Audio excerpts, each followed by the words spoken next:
Mein Großvater und Großmutter, die haben nur Sorbisch gesprochen. Ja. Nur. Ja. Also Deutsch kaum, aber das kam dann dadurch, dass wir mal Deutsch gesprochen haben. Und erstmal haben wir an der Schule, mussten wir Deutsch. Da gab es auch gar keinen Sorbischunterricht. Bei der Adolf gab es dann, war verboten. Ja, also wurde nicht Deutsch, es gab keine Sorbischlehrer. Was hat jeder Sorbisch verstanden? Das war sagen, damals war ja von, ich wüsste nicht, wer hier, also wo ist Deutsch gesprochen? Das war meistens, wurde hier Sorbisch gesprochen zu Hause. Also gab es gar nicht anders. Ja. Und deshalb hatte mein Vater gesagt, also die Kinder müssen zu Hause Deutsch reden. Ja, auch am Tisch. Ja. Hat er dann eingeführt? Ja, hat mein Vater praktisch eingeführt, weil wir ja mit dem Sorbischen kann man ja nicht irgendwo in der Welt rum. Ne, ja, das war eben damals ja nicht so. Ne, der Sorbische ist ja nirgends, außer hier gerade in unserer Ecke, ne, mal angenommen Bautzen und wenn mein Vater da war am Tisch dann, also wenn meine Mutter dann mal so, wenn mein Vater Schicht hatte und wir waren am Tisch, dann wurde eben auch mal Sorbisch gesprochen. Ja.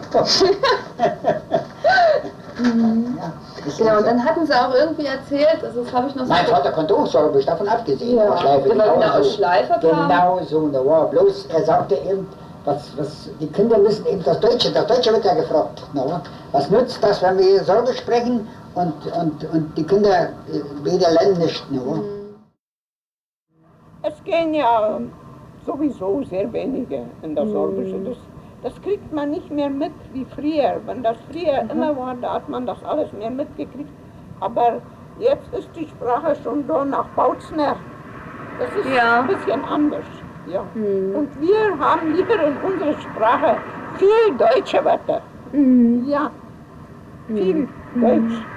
Ja, ja. Naja, das sprechen Sie in der Familie noch mit irgendjemandem Sorbisch? Ja, freilich. Was meinen Sie, wenn Sie sagen, Ihre Mutter war eine echte Wensche? Ja, was heißt das? Die hat noch einen. Naja, die hat noch getracht und alles. So. Ja, die hat die Tracht getragen und die hat auch Sorbisch gesprochen. Wir haben Kinder mit Sorbisch gelernt bei ihr. Aber das hat sich dann so alles, wenn wir verheiratet waren und so, das hat sich dann alles so ein bisschen verlaufen. Damals, was haben Sie da gesprochen für eine Sprache? Wir haben, in der Schule mussten wir alles Deutsch sprechen. Also, das war ja die Zeit. Also da mussten wir alles Deutsch sprechen. Wir haben zwar dann, was man von zu Hause, von den Eltern so, und wir Kinder, klar, wir haben dann Sorbisch gesprochen. Wenn wir so nach Hause gingen aus der Schule und so, haben wir Sorbisch gesprochen. Aber in der Schule, da haben wir alles Deutsch gesprochen. Und deswegen haben wir auch dann auch nicht mehr so viel richtig Sorbisch gelernt. Also, muss man ehrlich sagen, so ganz richtig Sorbisch wie meine Mutter und mein Vater, das haben wir nicht.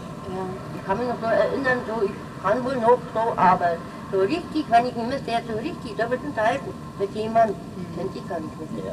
Meine Kinder, die haben dann wieder Sorbischunterricht hier genommen, hier in Schleife. In der Schule dann? In der Schule dann, weil das wieder, dass die Kinder konnten Sorbisch lernen. Naja, und wir haben dann auch die Jahre, was sie sind, haben sie auch Sorbisch gelernt, aber nun ist es auch, die sind nicht mehr hier. Haben Sie noch mit Ihren Kindern Sorbisch gesprochen? Sogar der Enkel, ich wollte das ja nicht. Oh, ist wahr. Sogar der Enkel. Ja. Mein Opa mit mir nämlich nicht mehr und heute muss ich es lernen, so sieht's aus. Der Enkel, der hat auch, ich finde noch, die waren noch hier bei uns meistens groß geworden, nicht? Die Tochter ist auf Arbeit gegangen und die andere auch und so weiter und dann sind die alle bei uns groß geworden. Und der Enkelsohn, der hat mal seinen Tippel, also der war doch noch nie mal 2 Jahre gewesen. Und da saß er auf seinem Tippel und wir haben uns mit der Mutter, meiner Frau Sorbisch unterhalten. Und da fängt er an zu lachen und damit meine Frau sagen wir, der wird also auf Sorbisch, der wird das nie verstanden haben. Und damit er kennt ruhig Deutsch, ich habe alles verstanden. Ja, mit 1,5 Jahren wusste der schon, konnte den keiner mehr bescheißen. Ja, aber das war, wenn meine Frau zu Hause war und meine Mutter, die haben auch nur Sorbisch gesprochen. Ja. Und dadurch hatte das auch so schön. Die hatten ja alle, meine ganzen Kinder hier in Sorbisch hatten sie alle eine 1 gehabt. Die haben ja Pflichtunterricht gehabt. Nicht? Ja. Und ich war ja der Einzige, mit meinen Cousin getrieben, wir waren die Einzigen, die dagegen waren, dass Sorbisch gelernt wurde. Sie waren dagegen? Ja, und der auch. Warum? Ja, warum? Weil ich gesagt habe, die sollen ja erstmal vernünftig Deutsch lernen. Und er soll mir mal, der Direktor, ich habe gesagt, er soll mir erstmal einen sagen, der durch das Sorbische irgendwie was Gutes gemacht hat.